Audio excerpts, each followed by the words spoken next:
Hello everyone, and welcome back to yet another fun Game of Thrones recap. And this time we will be diving into the season that arguably held the largest shock since the first season, an event that became known as one of the most shocking and unexpected events that had ever been seen on television at that point, proving once again that Game of Thrones was going to be a show unlike any other. But did this make this season better? Let's find out. This is Season 3.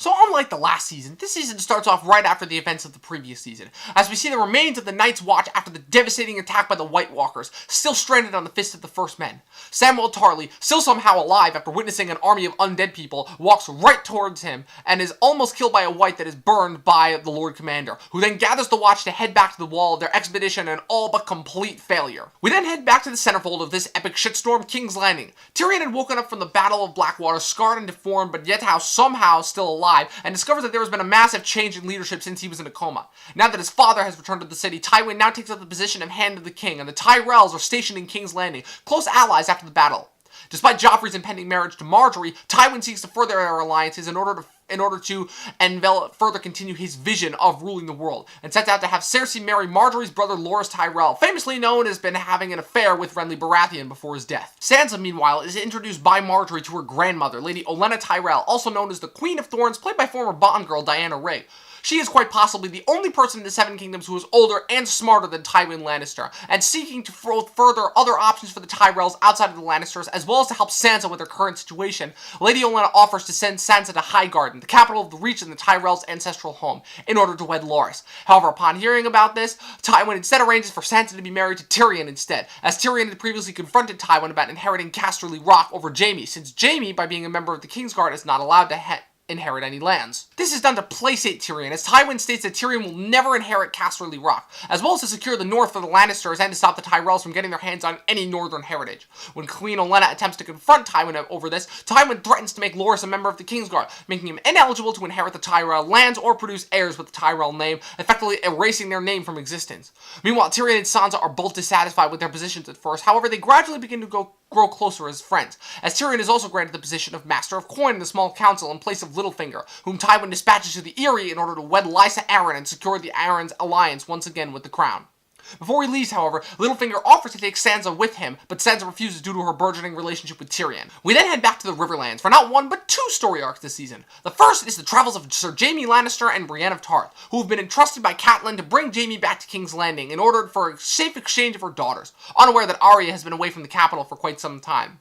Robb, however, who is infuriated by this, sends his warriors after them, but Brienne proves to be a much more capable warrior than previously thought, even managing to take Jaime on in hand-to-hand combat when he escapes. Unfortunately, the two of them end up being caught by mercenaries led by Roose Bolton, whom Robb is left stationed out of Harrenhal after Tywin's departure, led by the malicious Locke. Jaime attempts to bargain with Locke for his and Brienne's lives in order to ensure his safety and that Locke's men don't rape her. However, Locke responds by chopping off Jaime's right hand. Arya, meanwhile, is still traveling on her own with Gendry and Hot Pie after their escape from Harrenhal with Jaqen's help.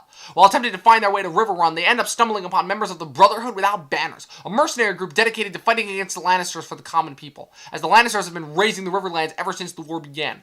The group who they run into is led by Thoros of Myr, a Red Priest from King's Landing who was originally part of the group dispatched by Ned Stark to deal out the King's justice to Tywin in the Mountain. After three of them are captured, they stop by an inn to eat, where Hot Pie decides to stay as the innkeeper's assistant chef. As Arya and Gendry are about to leave with the Brotherhood, however, they bring in another prisoner they've captured, who's revealed to be the Hound, who reveals Arya's identity to them. Meanwhile, after the Battle of Blackwater, on one of the those little rock islands that are off the coast of King's Landing, Davos, the lone survivor of the fleet of ships burned by the wildfire during Tyrion's counterattack, manages to flag down a ship run by an old friend of his, the pirate Salladhor Saan, to take him back to Dragonstone, where he intends to murder Melisandre, blaming her for the wildfire that killed his son. Upon arriving at Dragonstone, he discovers that Stannis has locked himself in his tower with no one but Melisandre. But after finally managing to secure an audience with the two of them, Melisandre foresees Davos' attack and he is locked up in the dungeons. Again beyond the wall, Jon, who is now with the Wildlings, is taken by them to their camp, where Mance has rallied all of the major factions of the Wildlings together. Jon is then introduced to Mance Rayder, the man himself, played by Ciarán Hinds, character actor, and when asked why he wants to join the Wildlings, his excuse that he uses is about what Craster did to his sons and how Lord Commander Mormont did nothing about it. Trusting him, Mance then dispatches Jon to head south with Ygritte and one of his lieutenants, Tormund Giantsbane, in order to climb over the wall, and when the time comes, attack Castle Black from the south, banking on the fact that he's unaware that Mormont's group survived the attack by the Walkers, and that Castle Black will be completely defenseless and ripe for the taking. Across the Narrow Sea, we head back to the last of our main characters and storylines, Daenerys Targaryen. Despite the fact that her dragons are growing, slowly but surely, she still needs an army to retake Westeros, and with most of her Dothraki dead in Qarth, she needs that more than ever. While attempting to leave Qarth, she is almost assassinated by one of the surviving warlocks, but is saved by an unexpected source. Sir Barristan Selmy, the former Lord Commander of Robert's Kingsguard, who was fired when Joffrey became king and replaced with Jaime. Since he served under her father, King Aerys, and had nowhere left to turn before being sacked from the Kingsguard, Sir Barristan is seeking out Daenerys in order to serve her to the best of his ability, giving her a new ally with a lot of experience. Despite one new ally, Daenerys still has no army, but Jorah offers a solution. Slaver's Bay, comprised of the 3 cities on the far side of Essos, comprised of Astapor, Yunkai, and Meereen, where Dany would be able to buy countless different types of slaves and use them for her army. She decides to first travel to Astapor and manages to solicit all 80,000 Astaporian slaves who are eunuchs known as the Unsullied, who feel no pain and are fearless in a fight, from the masters of Astapor in exchange for all of her gold and one of her dragons, as well as a servant girl named Missandei. However, in her first badass move since the first season finally, Dany reveals her ruthless side, as once the Unsullied are under her command, she orders them to turn on the masters of Astapor and kill them all, before her black dragon Drogon proceeds to burn the master she sold him to. After this, Dany officially frees the rest of the Unsullied, who elect the leader in Grey Worm, and along with her new force continues on towards the other 2 slave cities. In the north, Bran, Rickon, Osha, and Hodor are still slowly making their way to Castle Black after the devastation of Winterfell by the Ironborn. Along the way, they run into siblings Jojen and Mira Reed, who are the children of one of Ned's bannermen and closest friends from the war, Howland Reed, who elect to join Bran in his journey north, with Jojen also having Bran's abilities to see visions in his dreams, visions he has been having since his fall. Bran is also a warg, meaning he has the ability to transfer his consciousness into different animals, particularly his direwolf Summer. Despite Osha wanting to stop at the wall, Jojen wants to continue on past Castle Black, as he believes that there was a force waiting for Bran beyond the wall known as the Three-Eyed Raven, who would be able to teach Bran how to fully harness his abilities, which are known as Green Seer abilities. Osha, however, heavily disagrees with this due to the looming threat of the White Walkers, but Jojen reveals that this might actually be the key to stopping them. Speaking of north of the wall, we then fast forward to the remainder of the Night's Watch, who have successfully managed to make it back to Craster's. However, the Night's Watch are slowly becoming more and more tired, hungry, and angry at the failure of the expedition, while Craster is becoming more and more repulsive as the night goes on. It ends up spiraling into a full-on mutiny led by the traitorous Night's Watch brothers Carl and Rast. Carl stabs Craster through the chin, while Rast stabs the Lord Commander Mormont several times in the back, killing him. A massive fight that emerges between the loyal Night's Watch members and the mutineers. However, during the chaos, Sam manages to escape with Gilly, who has given birth to her child. On their way back to the wall, they are attacked by a White Walker who wants Gilly's baby, but Sam manages to kill it by stabbing him in the back with one of the pieces of dragon glass recovered from the fist of the First Men, revealing for the first time since the series began that there are actually weapons that can hurt these things. Also in the north, we also have one other character I forgot, Theon. He's still there. Only he's not the Prince of Winterfell anymore. No. Rather, he wakes up at the beginning of this season a prisoner in some unknown castle, no idea where he is. Some random people are torturing him for no apparent reason, and he has no idea why, although he does have a sneaking suspicion that it's karma coming back to bite him in the ass. Luckily, a servant manages to free him, stating that he's working for Theon's sister Yara. Theon blindly follows the servant all the way back to the same castle where they first started, where it's revealed the servant is actually the liege lord and the one behind Theon's torturing. He proceeds to savage Theon, asking him questions that he doesn't know the answer to, pin-screwing his hands, cutting off bits of flesh from his fingers, and even going so far as to use 2 girls in order to get him excited so he can cut off his... you guys know what I'm talking about. His dick. But through all of this, although we cannot guess the torturer's name, Theon does guess that he's being held somewhere in the north and that he's being tortured because of his betrayal of Robb. Back in the Riverlands, Arya is taken along with the Brotherhood to a cave where they're based at, where we are introduced to the leader of the Brotherhood, Beric Dondarrion, who was originally tasked by Ned Stark to bring justice to Tywin and Gregor, but ended up unintentionally becoming an outlaw when Ned died, as well as being the second, but certainly not the last victim of Game of Thrones' notorious recastings, with Richard Dormer now playing him. Beric and the Brotherhood put the Hound on trial, where Arya reveals that the Hound actually murdered a friend of hers way back in Season 1, back when they stopped on the King's Road. The Hound and Beric then face off in yet another trial by combat, but despite Beric using the Hound's fear of fire to his full advantage by lighting his sword on fire, the Hound still manages to come out on top and kills Beric. However, right afterwards, just when all hope seems lost, Thoros manages to resurrect Beric from the dead. But despite the fact that he is alive again, Beric obeys the laws of the gods and lets the Hound go, fair and square. After this, this, Arya questions Beric and Thoros about what she just saw, and Thoros reveals that Beric was originally killed when the Mountain speared him in a fight. However, Thoros spoke a prayer to the Lord of Light, and somehow he was able to bring Beric back. Since then, he's been resurrecting Beric 6 times. Unfortunately, their peaceful gathering soon interrupted by an unexpected arrival. Melisandre, who is seeking out another way for Stannis to come to victory after his crushing defeat of the Blackwater, and she thinks she's found the answer. Gendry, who, due to being Robert's bastard, possesses still King's blood, which has power. After the Brotherhood so easily hands over Gendry to Melisandre for gold that they desperately need, Arya, sick of being another prisoner and of dealing with people who have no sense of honor, runs away only to be caught by the Hound, who intends to ransom her to her brother and her mother. Melisandre then takes Gendry back to Dragonstone, and along the way she reveals to him his parentage and the importance of his blood.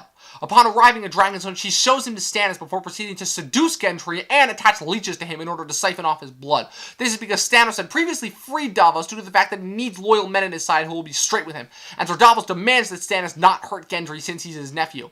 Stannis wants to show Davos that Gendry's blood has power, and Melisandre proceeds with demonstrating by throwing the leeches full of Gendry's blood into the fire, and having Stannis recite 3 names, the names of his opposition: Joffrey Baratheon, Balon Greyjoy, and Robb Stark. Jaime and Brienne, meanwhile, are brought back to Harrenhal, which had been taken by the Northerners after Tywin deserted it to fight Stannis in King's Landing. Robb had left it in the hands of his bannerman, Roose Bolton, who chastises Locke for making such a stupid decision as to maim Jaime, before proceeding to feed him, clothe him, bathe him, and have his stump looked after by Qyburn, an exiled maester from the Citadel, who was found by Robb at Harrenhal.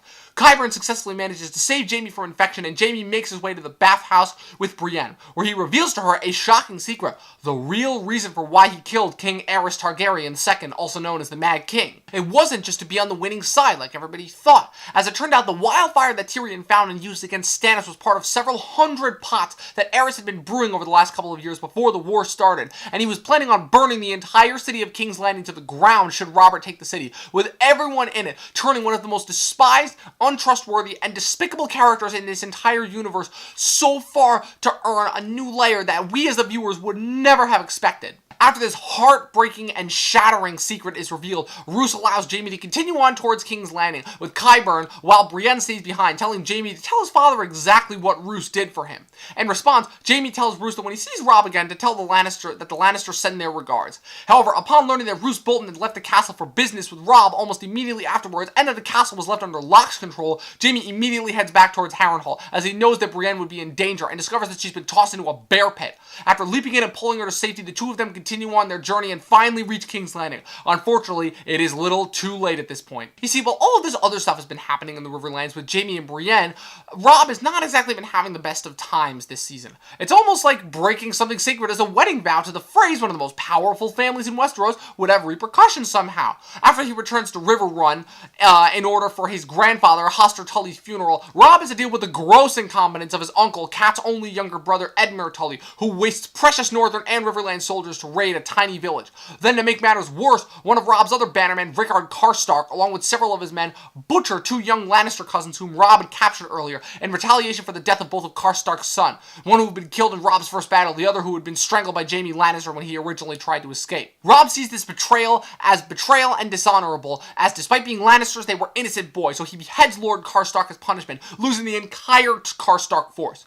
Knowing, however, that he needs more men in order to have any chance of victory, he makes one last very desperate ploy: to march directly on Casterly Rock, the Lannisters' ancestral home, with the help of the Freys. He attempts to appeal to Lord Walder's extreme sense of stubbornness by offering to wed his uncle Edmure in place, to which Lord Walder accepts. Everything at the wedding goes great, but the celebration after, as soon as Edmure has exited the scene with his new bride, Lord Walder's daughter Rosalind, we witness one of the most unimaginable, shocking, and absolutely horrific events that the show has done up to this point: the Red Wedding, in which Frey soldiers disguised as musicians as well as actual soldiers at the wedding end up turning on Robb's forces and slaughtering them, killing almost everyone they see. To make matters worse, Roose Bolton has allied with Lord Walder, personally stabbing Robb in the chest and telling him Jaime's words, "The Lannisters send their regards." Meanwhile, one of Lord Walder's sons stabs Talisa in the stomach multiple times, killing both her and her unborn child, as she'd previously revealed to Robb that she was pregnant.